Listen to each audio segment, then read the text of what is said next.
The fluorescent lights of the Charlotte-Mecklenburg Police Department flickered as Detective Sarah Chan stared at the manila folder that had been gathering dust for 21 years. March 15, 2003. The date was burned into her memory, not because she had worked the case. She was only 12 years old then, but because the victim's sister had been her childhood best friend.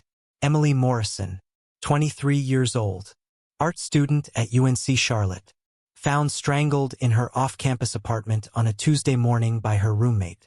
No forced entry, no witnesses, no DNA evidence that led anywhere meaningful. The case went cold within 6 months, buried under newer crimes and budget constraints that forced the department to prioritize active investigations over unsolved mysteries. Sarah had joined the police force in 2015, driven partly by the memory of watching her friend Rebecca fall apart after losing her sister. She had promised herself that one day, when she had the authority and resources, she would reopen Emily's case. That day had finally come in February 2024, when the department received a federal grant specifically allocated for cold case investigations using advanced DNA technology. The morning sun cast long shadows through the blinds of her office as Sarah spread out the original case files across her desk. Crime scene photos showed Emily's small apartment, a cozy studio with paintings covering every wall, plants hanging from macrame holders, a futon that doubled as her bed and couch. The space screamed early 2000s college life. A chunky desktop computer, CD cases scattered near a portable stereo, posters of indie bands that Sarah barely remembered. Emily had been found lying on her futon, dressed in pajama pants and a UNC Charlotte sweatshirt.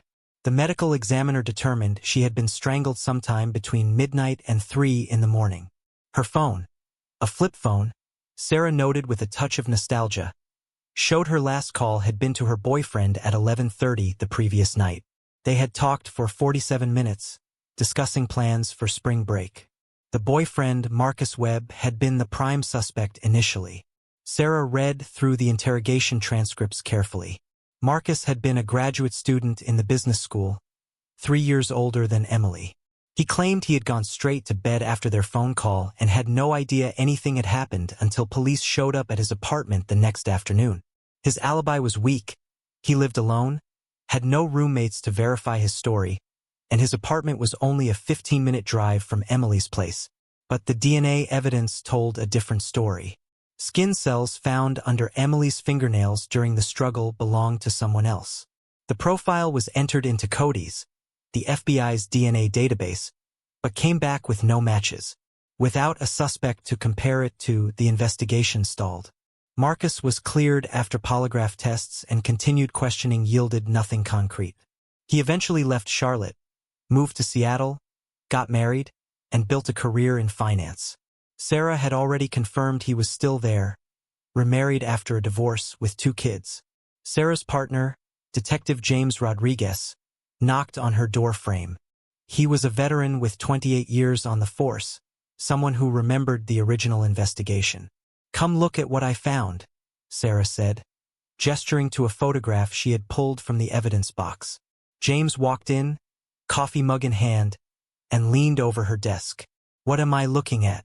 "This was taken at a party 2 weeks before Emily died," Sarah explained, pointing to a group photo. "Emily is here in the center. Her roommate Kayla is on the left. And look who's in the background." James squinted at the photo. "Is that Professor Whitmore?" "David Whitmore, Emily's sculpture professor at UNC Charlotte. He had been interviewed during the original investigation but was never considered a serious suspect. He was married, well-respected, had been teaching at the university for 15 years by that point. His alibi was that he was home with his wife the night of the murder. His wife confirmed it. End of story. "He was at a student party," Sarah said quietly. "That seems a bit unusual for a professor, don't you think?" "Maybe. Or maybe he was just one of those cool professors who actually cared about his students. We can't assume." "I'm not assuming anything yet," Sarah interrupted. "But I want to run his DNA. I've been going through Emily's old course records. She took 3 classes with Whitmore over 2 years. Her roommate mentioned in her statement that Emily sometimes stayed late at the art studio, working on projects. Whitmore would have had access to those spaces. James took a sip of his coffee, thinking, after 21 years, getting a DNA sample might be tricky. We need probable cause. I know. That's why I'm being thorough. Sarah pulled out another document. Look at this email I found on Emily's old computer. We imaged her hard drive back in 2003, but honestly, I don't think anyone went through every single email carefully. This one is from Whitmore, sent a week before she died. She handed James a printed copy. The email was friendly but slightly odd in tone. Whitmore was praising Emily's latest sculpture piece, but mentioned he wanted to discuss some concerns about her direction privately. He suggested meeting at his office after hours or perhaps at a coffee shop off campus where they could talk more freely away from other students. That's suspicious, James admitted. Did she respond? Sarah nodded. She agreed to meet him at a Starbucks on Tryon Street. That was 5 days before her death. I checked with the original investigator's notes. No one ever asked Whitmore about any meetings with Emily outside of class, because no one knew to ask. James set down his coffee mug. All right, I'm interested. What's Whitmore doing now? Still teaching at UNC Charlotte, Sarah said. Still married to the same woman, Linda Whitmore. They live in Myers Park. Nice neighborhood. 2 adult children, both out of state. He's 68 years old now, planning to retire at the end of this academic year. We need to be careful here, Sarah. If we go after a respected professor without solid evidence, this could blow up in our faces. Sarah understood the concern. She had seen cases fall apart because of overeager detectives jumping to conclusions. But something in her gut told her there was more to David Whitmore than the original investigation had uncovered. I want to interview him again, she said. Just a voluntary conversation. We'll tell him we're reviewing the case with fresh eyes. Which is true. Maybe he'll say something that gives us probable cause for a DNA sample. And if he lawyers up immediately, then we know he's hiding something. James shook his head slowly.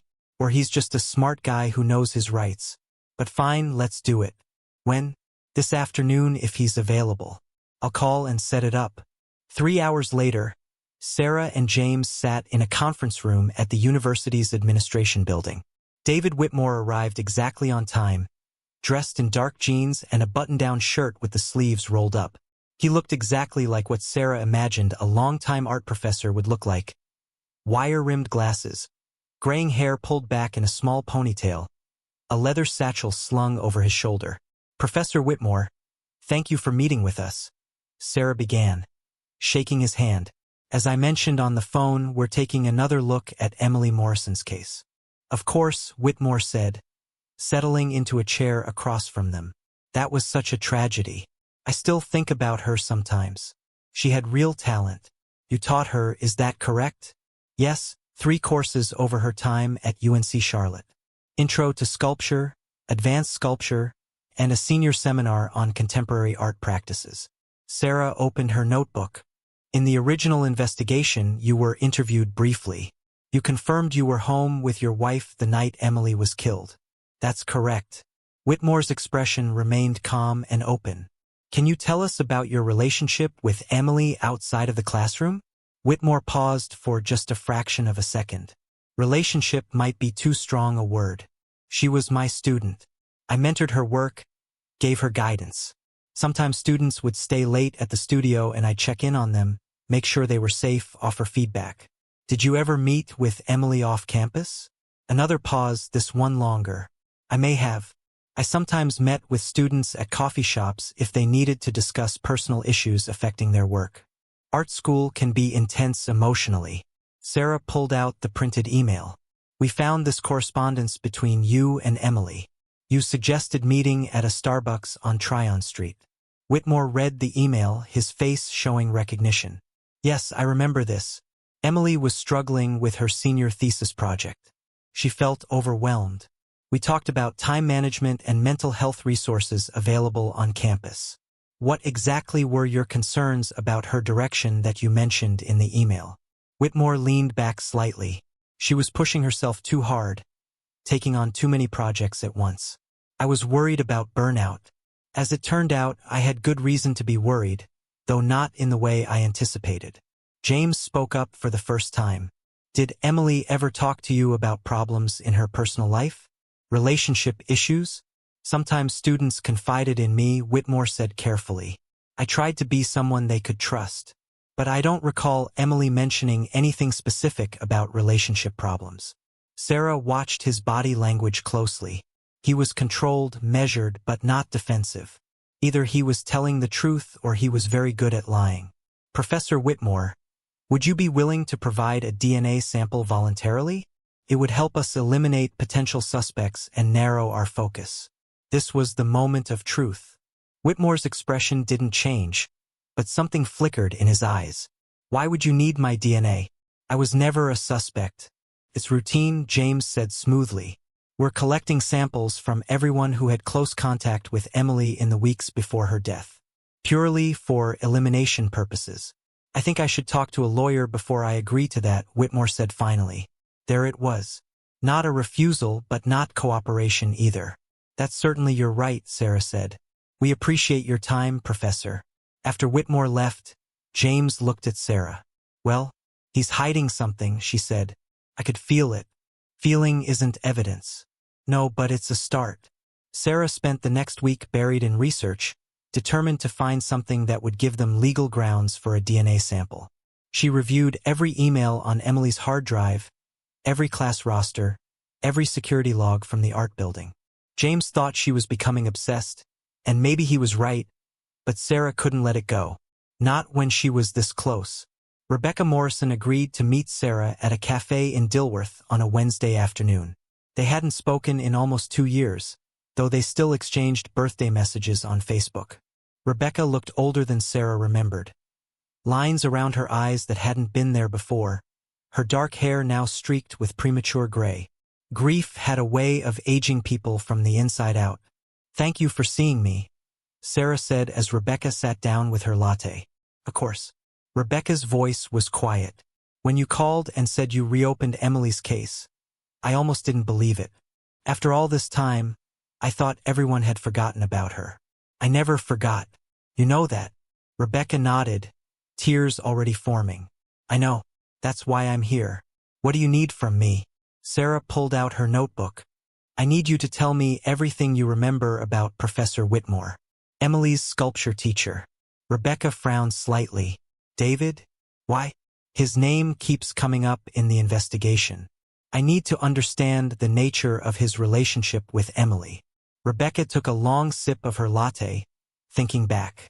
Emily loved his classes. She used to come home excited about the projects he assigned. He saw potential in her that other professors didn't. He pushed her hard, but she respected that. Did she ever mention meeting him outside of class? A few times, I think. Rebecca's brow furrowed. She stayed late at the studio a lot. Sometimes she mentioned Professor Whitmore stopping by to check on students. And I remember once, she paused, searching her memory. It was maybe a month before she died. She came home upset about something. When I asked what was wrong, she said Professor Whitmore had criticized her work harshly in front of other students. She felt humiliated. Did she say what he criticized? Something about her sculpture being too derivative, not original enough. Emily was crushed. She had worked on that piece for weeks.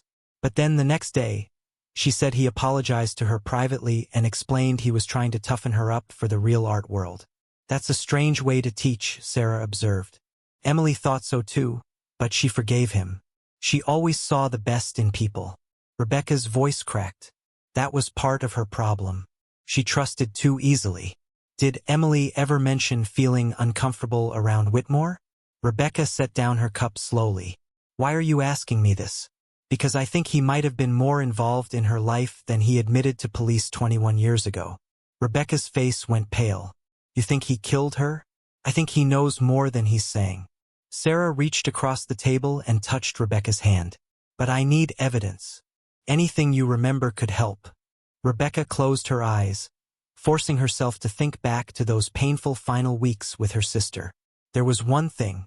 About a week before she died, Emily got a phone call late at night. I was already in bed, but I heard her talking. She sounded upset, maybe scared. When she hung up, I asked if everything was okay.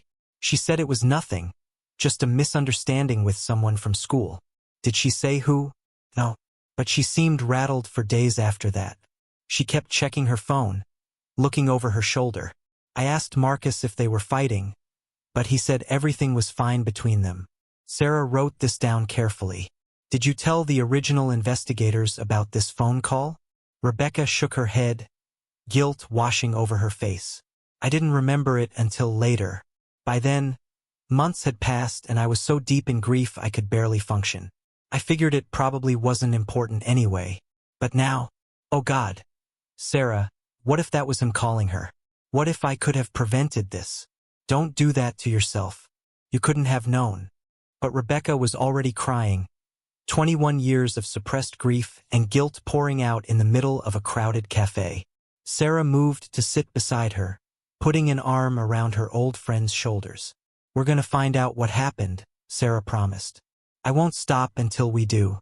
Back at the station, Sarah requested Emily's phone records from 2003. They were stored in boxes in the basement archive, and it took 2 days for someone to locate them. When Sarah finally got her hands on the records, she spread them across her desk and began cross-referencing numbers. There. March 8, 2003. A call to Emily's cell phone at 11:47 p.m. from a number she didn't recognize. The call lasted 6 minutes. Sarah ran the number through their database. It came back as a prepaid cell phone purchased at a Radio Shack in Charlotte in February 2003. No name attached. The phone had been used sparingly, only a handful of calls total, including the one to Emily. Sarah felt her pulse quicken. This was it. This was the break she needed. She brought her findings to Lieutenant Marcus Freeman, her supervisor. Freeman was a no-nonsense woman in her 50s who had worked her way up through the ranks when the department was far less welcoming to women, especially black women. She listened to Sarah's presentation without interrupting. So you have a burner phone that called the victim a week before her murder, Freeman said when Sarah finished. That's interesting but not conclusive. The phone was purchased at a Radio Shack 3 miles from UNC Charlotte campus. Sarah pulled up a map on her laptop. Professor Whitmore's route home from the university goes right past that location. Circumstantial. Yes, but combined with the email, the off-campus meeting, and Rebecca's testimony about Emily being rattled in her final days. Freeman held up a hand. I hear you, detective, but we still don't have enough for a warrant to compel DNA. A defense attorney would tear this apart. Burner phones were common back then. Could have been anyone. What if we can prove Whitmore purchased that phone? How? It was a cash transaction 21 years ago. Even if that Radio Shack kept security footage, which I doubt, it's long gone by now. Sarah slumped in her chair, frustration building. So what do we do? Freeman leaned back and studied Sarah carefully. You really believe this professor killed Emily Morrison? I do. Then you need to find something concrete. A witness. Physical evidence. Something that directly connects Whitmore to the crime scene or to Emily in a way that contradicts his original statement. Until then, all you have is a theory. Sarah left Freeman's office feeling defeated but not broken. She had been a detective long enough to know that cases were rarely solved by single pieces of evidence. They were solved by accumulating details until the picture became undeniable. She decided to go back further, digging into David Whitmore's history before he came to UNC Charlotte. He had started teaching there in 1988, fresh from completing his MFA at the Rhode Island School of Design. Before that, he had taught part-time at a community college in Providence while finishing his degree.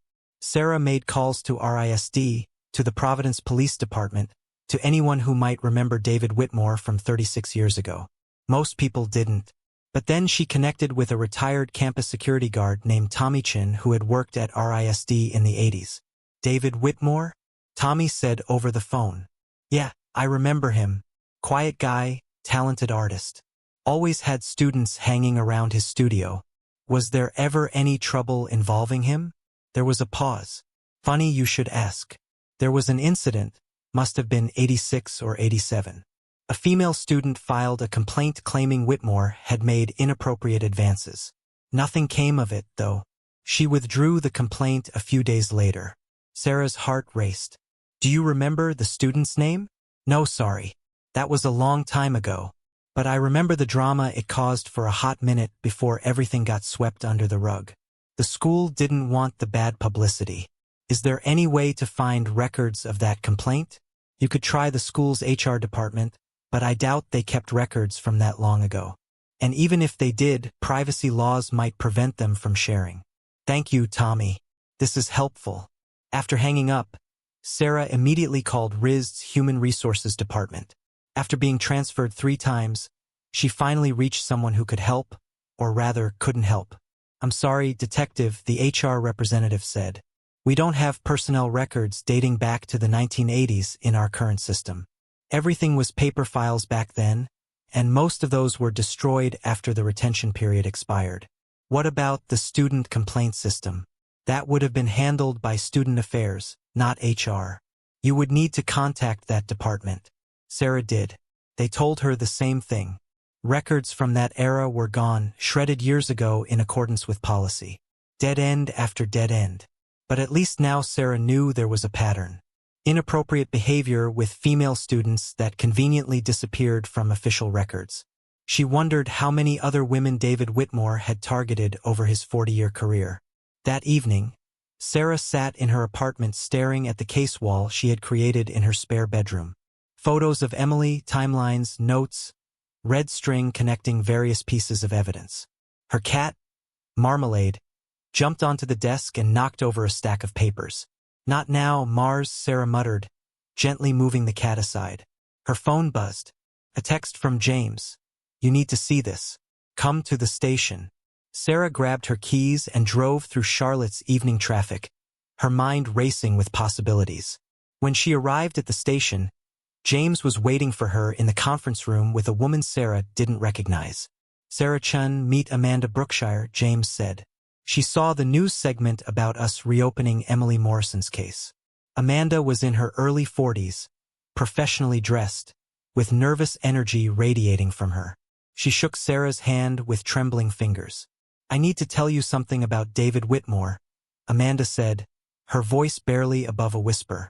Something I should have reported 21 years ago. Sarah pulled out a chair and sat across from Amanda, trying to keep her expression neutral, despite the adrenaline surging through her veins. James stood by the door, arms crossed, watching carefully. Take your time, Sarah said gently. Tell us what you know. Amanda took a shaky breath.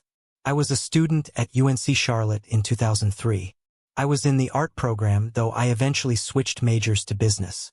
I had Professor Whitmore for 2 classes my sophomore year. Did you know Emily Morrison? Not well. We were in different years, ran in different circles.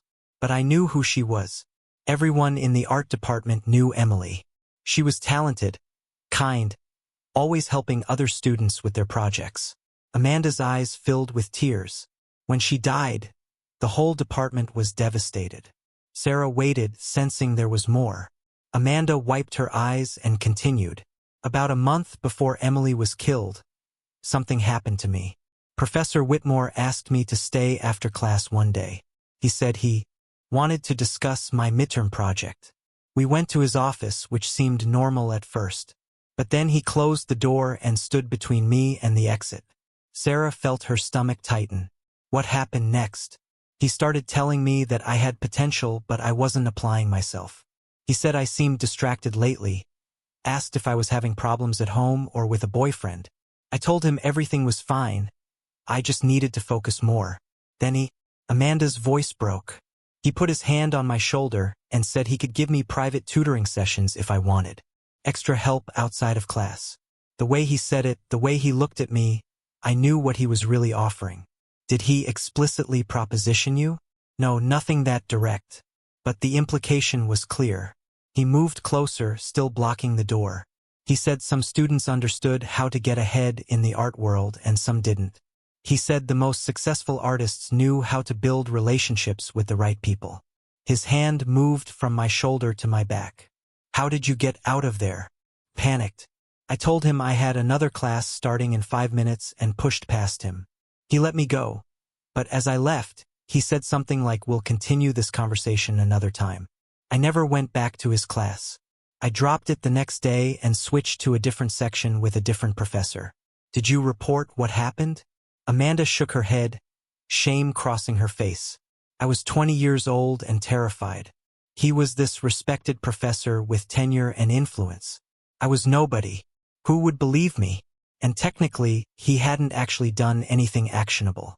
He could claim he was just being friendly, offering to help a struggling student. So you stayed silent until Emily died. Amanda's voice hardened. When I heard what happened to her, I wondered if I should come forward. But by then, time had passed.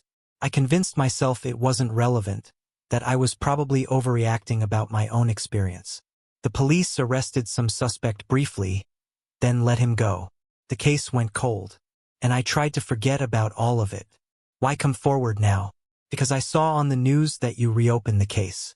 And because last week, I saw Professor Whitmore at a gallery opening downtown. He's still teaching, still around young women, still smiling that same smile. Amanda's hands clenched into fists. I have a daughter now. She's 16. If something like this happened to her and someone knew but stayed silent, I would never forgive them. I can't stay silent anymore. Sarah glanced at James, seeing her own thoughts reflected in his expression. This was huge. Not enough for a warrant yet, but combined with everything else, a pattern was emerging. Amanda, would you be willing to make an official statement? Sign an affidavit? Yes. Whatever you need. After Amanda left, Sarah and James sat in the conference room surrounded by papers and empty coffee cups. We need to find other victims, Sarah said. If Whitmore did this to Amanda and to that student at RISD, there have to be others. This is a pattern of behavior spanning decades. Agreed. But how do we find them? We can't exactly put out a public call asking if anyone was harassed by a professor without tipping him off that we're building a case. Sarah thought for a moment. What if we go through old yearbooks, student directories, find women who were in the art program during Whitmore's tenure and reach out quietly? That's hundreds of potential contacts going back to 1988. Then we better get started. Over the next 2 weeks, Sarah and James worked systematically through lists of former UNC Charlotte art students. They created a careful script, explaining they were investigating an old case and wanted to ask about their experiences in the art department. Most conversations led nowhere. Some women didn't remember Whitmore at all. Others remembered him as a good teacher, nothing more. But then they found Rachel Martinez, now Rachel Chen, living in Asheville with her husband and 3 kids. She had graduated in 1997. Professor Whitmore? Rachel said over the phone, her tone immediately changing. Why are you asking about him? We're investigating a case that may involve inappropriate conduct with students. Your name came up as someone who had multiple classes with him. There was a long silence. Finally, Rachel spoke. He cornered me in the sculpture studio one night. I was working late on a project. Everyone else had gone home. He came in, locked the door behind him, and told me he had been watching me, that I was special. He tried to kiss me. What did you do? I kneed him in the groin and ran. Rachel's voice was matter-of-fact. I reported it to the department head the next day. They investigated, talked to Whitmore, talked to me separately. In the end, they said it was a he-said-she-said situation. Whitmore claimed I had misinterpreted his mentorship as something inappropriate. The department head suggested I transfer to a different professor's class to avoid further misunderstandings. They blamed you. Essentially, yes. They made it clear that pursuing formal charges would damage my academic standing and future career prospects. So I shut up, finished my degree, and got the hell out of Charlotte. Would you be willing to give an official statement now? Absolutely. I've waited 27 years to tell this story to someone who would actually listen. Sarah found 3 more women with similar stories. Jennifer Howell from 1994, Keisha Johnson from 2000, Morgan Phillips from 2008. All described inappropriate behavior from Whitmore ranging from unwanted touching to explicit propositions. None had reported it officially because they felt powerless or had been discouraged by the department. Morgan's case was particularly disturbing. She said Whitmore had threatened to fail her senior thesis if she didn't meet him at his home when his wife was out of town. If you're watching this story unfold and hoping for justice just like we are, take a moment and subscribe to this channel. Because what happens next changes everything, and you won't want to miss how this case finally breaks wide open.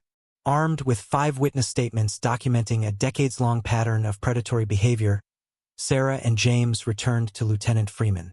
"This changes things," Freeman admitted, reviewing the affidavits. "This establishes pattern and motive. A jury would absolutely hear this. We still need physical evidence connecting him to Emily's murder," Sarah said. "The DNA under her fingernails doesn't match anyone in the system, and we can't compel Whitmore to provide a sample without probable cause." "What about familial DNA?" James suggested. "If Whitmore won't give a sample, maybe we can get one from a relative. Run it through genealogy databases like they did with the Golden State Killer." Freeman nodded slowly. "That's a possibility. Does Whitmore have children?" 2 adult children, Sarah confirmed. "A son in Denver and a daughter in Boston. I looked them up. The son, Michael Whitmore, is 39, works in tech. The daughter, Jennifer Whitmore Carlson, is 37. She's a pediatrician. Approaching them would alert Whitmore that we're closing in." "Not if we're careful," Sarah said. "What if we approach the daughter under a different pretense? Tell her we're conducting a genetic genealogy study or investigating a different case entirely." "That's ethically questionable," Freeman warned. "And it could jeopardize the case if it comes out in court." "What if she volunteers it?" James offered.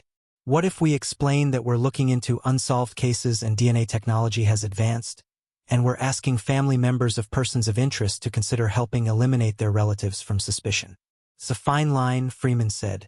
"But if she provides DNA willingly without coercion or deception about what it's being used for, it might hold up." Sarah made the call to Jennifer Whitmore Carlson that afternoon.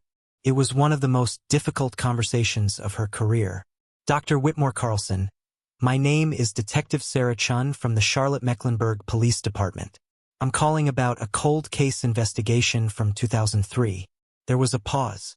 "Okay, how can I help you?" "Your father, David Whitmore, was peripherally involved in the investigation as he was a professor of the victim. We're using advanced DNA technology to eliminate suspects and persons of interest from the case. Would you be willing to provide a voluntary DNA sample to help us narrow our focus?" Another pause, longer this time. "Is my father a suspect?" Sarah chose her words carefully. "We're not prepared to discuss the specifics of our investigation, but we're asking family members of several individuals connected to the case to provide DNA for elimination purposes. This is completely voluntary. I need to think about this. Can I call you back?" "Of course." Sarah gave her direct number and waited. 2 agonizing days passed.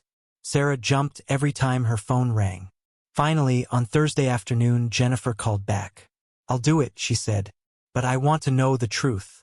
Is my father involved in something criminal? I can't discuss details of an ongoing investigation, but I appreciate your willingness to help. Detective Chun, my father and I aren't particularly close.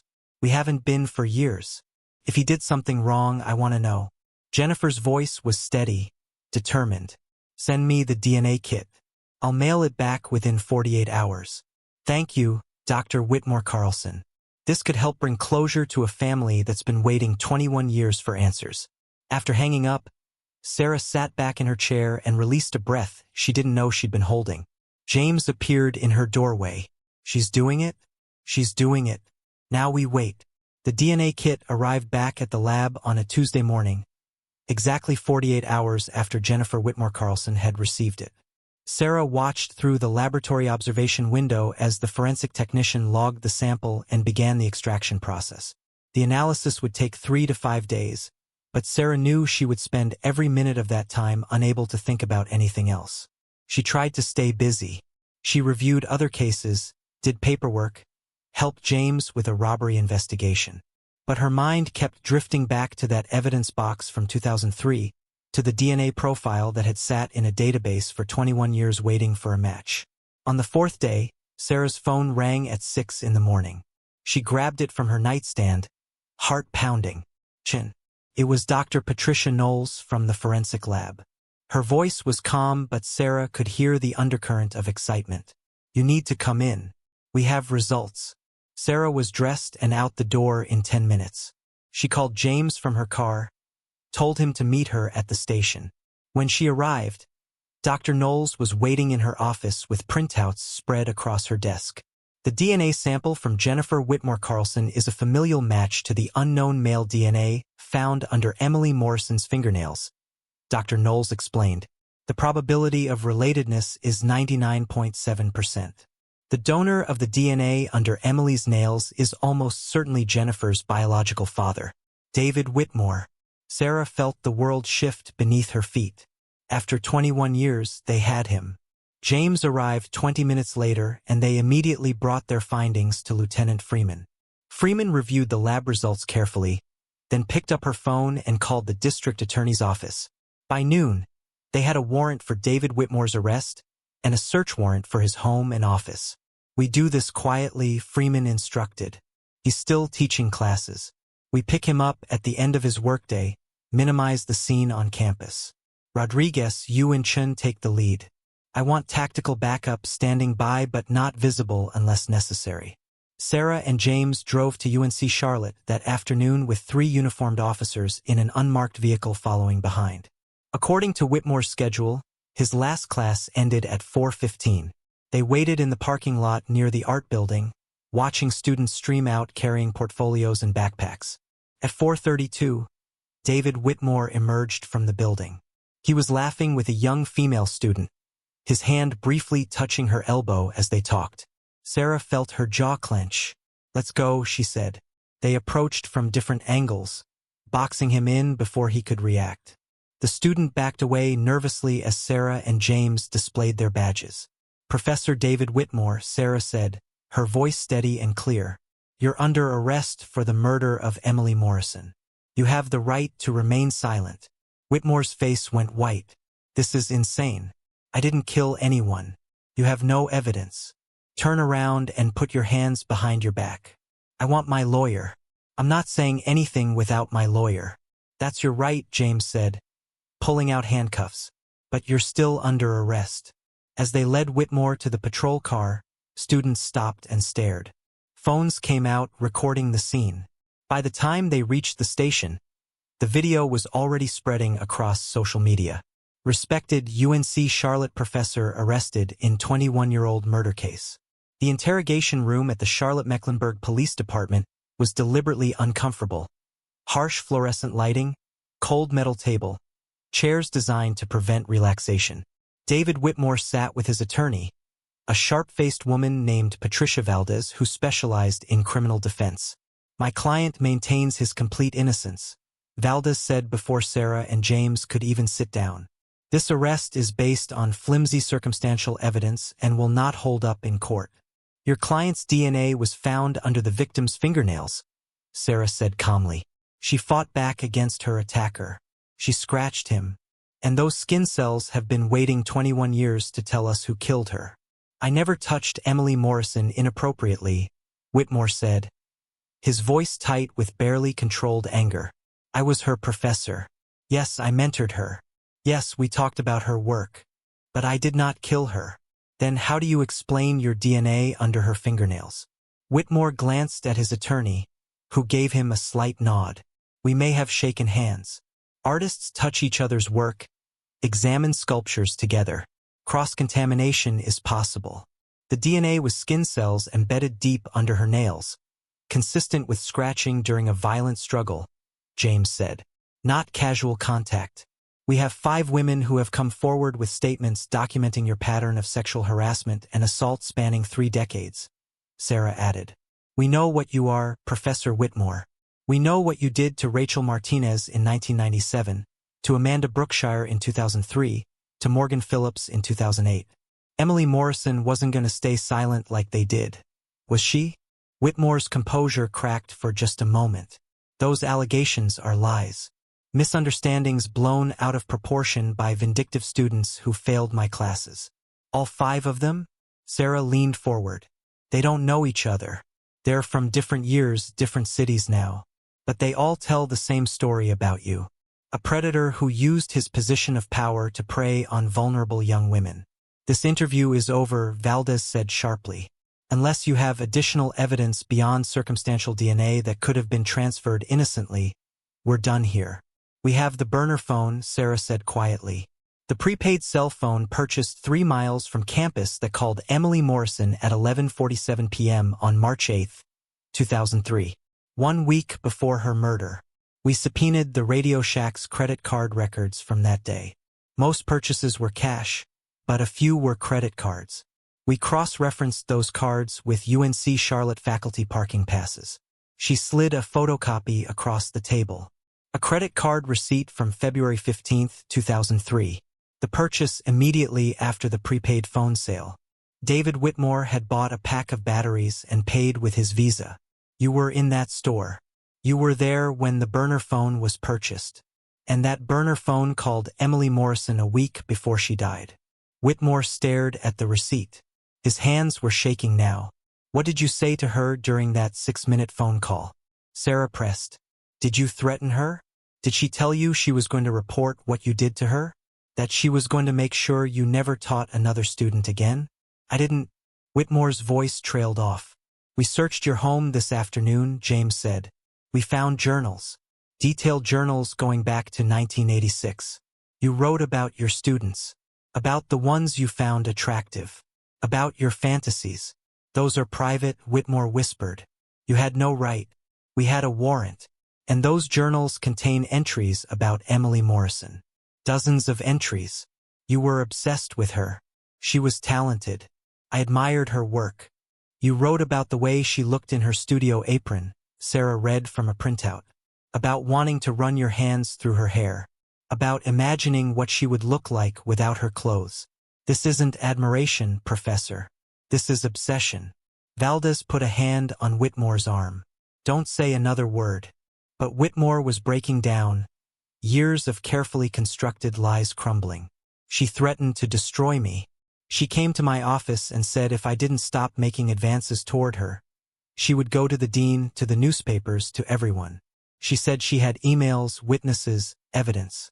She was going to ruin my career, my marriage, my life over a misunderstanding.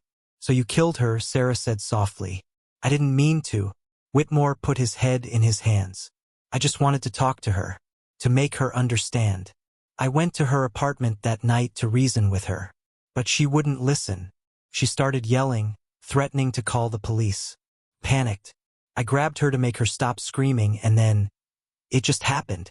My hands were around her throat and I couldn't stop. I didn't mean to kill her. I swear I didn't mean to.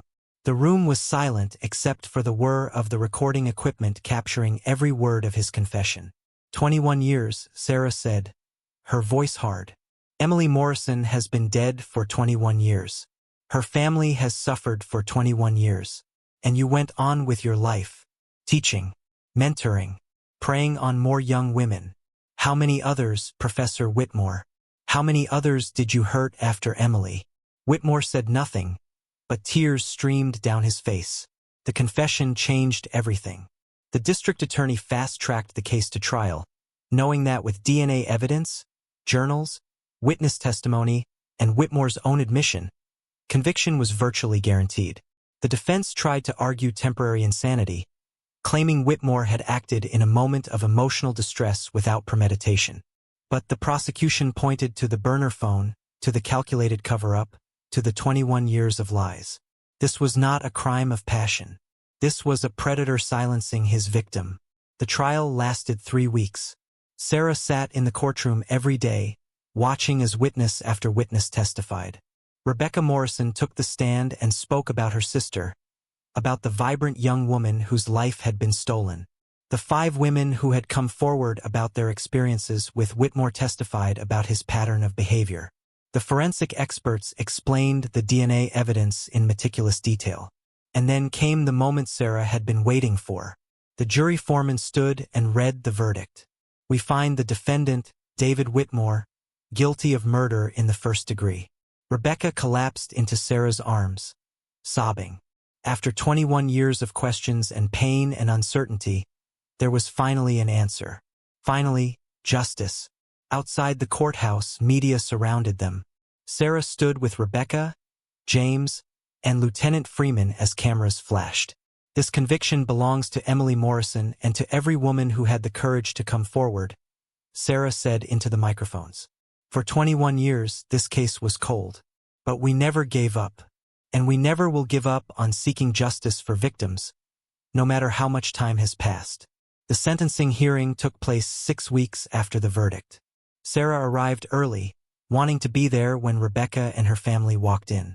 The Morrison family had waited more than 2 decades for this moment, and Sarah wanted them to know they weren't alone. David Whitmore was led into the courtroom in an orange jumpsuit, his hands cuffed in front of him. He looked smaller, somehow diminished.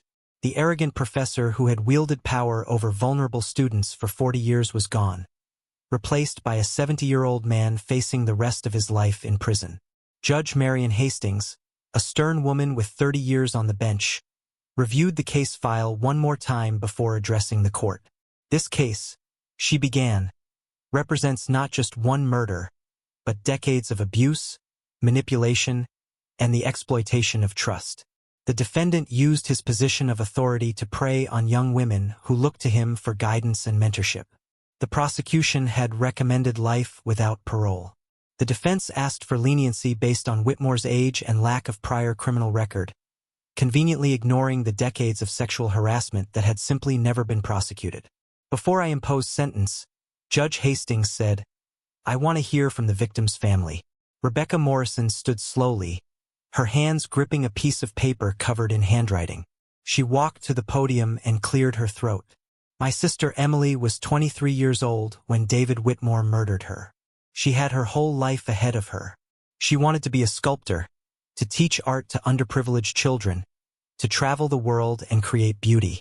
Instead, she's been in a grave for 21 years, while her killer continued living his life, teaching more students, hurting more women." Rebecca's voice grew stronger as she continued. "For 21 years, my family has lived with a hole that can never be filled. My parents died without knowing who killed their daughter. I got married, had children, built a life, all while carrying the weight of Emily's unsolved murder. Every birthday, every holiday, every milestone was marked by her absence." She looked directly at Whitmore. "You took my sister from me. You took her from everyone who loved her, and you never showed an ounce of remorse. You went on teaching, pretending to be a mentor and role model, while you were nothing but a predator. You don't deserve mercy. You don't deserve leniency. You deserve to spend every remaining day of your life behind bars, thinking about what you did." Rebecca sat down, and Sarah saw tears streaming down her face. James handed her a tissue. Judge Hastings nodded solemnly. "Is there anyone else who wishes to speak?" One by one, the 5 women who had testified about their experiences with Whitmore stood and spoke. Rachel Martinez described the decades of therapy she had needed to process what Whitmore had done to her. Amanda Brookshire talked about changing her major and giving up on her artistic dreams because she couldn't bear to be in the same building as him. Morgan Phillips revealed that she had dropped out of school entirely after Whitmore's threats. Losing her scholarship and accumulating debt, she was still paying off. Each testimony painted a picture of a man who had destroyed lives systematically and without remorse. When they finished, Judge Hastings turned to Whitmore. "Does the defendant wish to make a statement?" Whitmore's attorney whispered something to him. He shook his head slightly, then changed his mind and stood. "I want to apologize," he said quietly, "to Emily's family, to the women I hurt, to everyone affected by my actions. I know my words mean nothing now. I know I can't undo the damage I've caused. But I am sorry. I was a different person then. I let my ego and my desires control me. I made terrible choices and innocent people suffered because of it." He paused, seeming to struggle for words. "I deserve whatever punishment this court decides. I just hope that someday, somehow, you can all find peace." Rebecca let out a bitter laugh from the gallery. Whitmore didn't look at her. Judge Hastings studied him for a long moment. "Mr. Whitmore, in my 30 years on this bench, I have seen many defendants express remorse. Some of it genuine, some calculated to reduce their sentence. Your apology rings hollow to me. You had 21 years to come forward. 21 years to confess. 21 years to show genuine remorse. Instead, you continued teaching, continued having access to vulnerable young women, and according to testimony, continued engaging in inappropriate behavior." She picked up her gavel. The DNA evidence proves beyond doubt that you killed Emily Morrison. Your own confession confirms it. The pattern of predatory behavior toward female students demonstrates that this was not an isolated incident but part of a long-standing pattern of abuse. Therefore, I sentence you to life in prison without the possibility of parole. Additionally, I'm recommending you be placed in general population rather than protective custody. You spent 40 years in a position of power. Now you'll spend the rest of your life powerless. The gavel came down with a sharp crack. Whitmore's shoulders slumped. The bailiffs led him out of the courtroom as he shuffled slowly, looking back once at his wife Linda, who sat stone-faced in the gallery. She didn't meet his eyes. Outside the courthouse, Rebecca stood with Sarah as reporters gathered around them. The afternoon sun cast long shadows across the steps of the Mecklenburg County Courthouse. How does it feel to finally have justice? A reporter asked Rebecca. Rebecca took a deep breath. Justice doesn't bring Emily back. It doesn't erase 21 years of pain. But it means her death wasn't meaningless. It means the man who killed her will be held accountable. And it means other women are safer now. Another reporter turned to Sarah. Detective Chun, you were friends with the victim's sister. Did that personal connection make this case more difficult? It made it more important, Sarah replied. I made a promise to myself when I joined the police force that I would fight for victims who couldn't fight for themselves. Emily deserved justice. Her family deserved answers. I'm grateful we were able to give them that. What advice would you give to other families dealing with cold cases? Never give up hope. Technology advances. New witnesses come forward. Cases that seemed unsolvable can be solved with persistence and determination. If you have information about an unsolved crime, no matter how old, please come forward. It's never too late for justice. The press conference ended and Sarah walked with Rebecca to the parking garage. They were quiet for a while, both processing the weight of the day. Thank you, Rebecca said finally, for never giving up on Emily, for keeping your promise. I wish I could have solved it sooner, before your parents passed. Rebecca shook her head. You solved it. That's what matters. Mom and Dad know now wherever they are. And Emily knows someone fought for her. They hugged goodbye and Sarah watched Rebecca drive away, carrying with her the complicated mixture of grief and relief that comes with closure. Back at the station, Lieutenant Freeman called Sarah and James into her office. She had a bottle of bourbon and 3 glasses on her desk. I know you don't usually drink on duty, she said with a slight smile, but I think we can make an exception today. She poured 3 fingers into each glass and raised hers. To Emily Morrison, and to the detectives who refused to let her case die. They clinked glasses and drank. The bourbon burned going down, but it felt cleansing somehow. The case generated significant media attention over the following weeks. News outlets across the country covered the story of the cold case solved by DNA and dogged police work. UNC Charlotte launched an internal investigation into how Whitmore had been able to prey on students for so long without consequences. The university president issued a formal apology to all the women who had been victimized and announced new protocols for reporting and investigating harassment claims. 3 more women came forward after the trial, revealing their own experiences with Whitmore from the 1990s.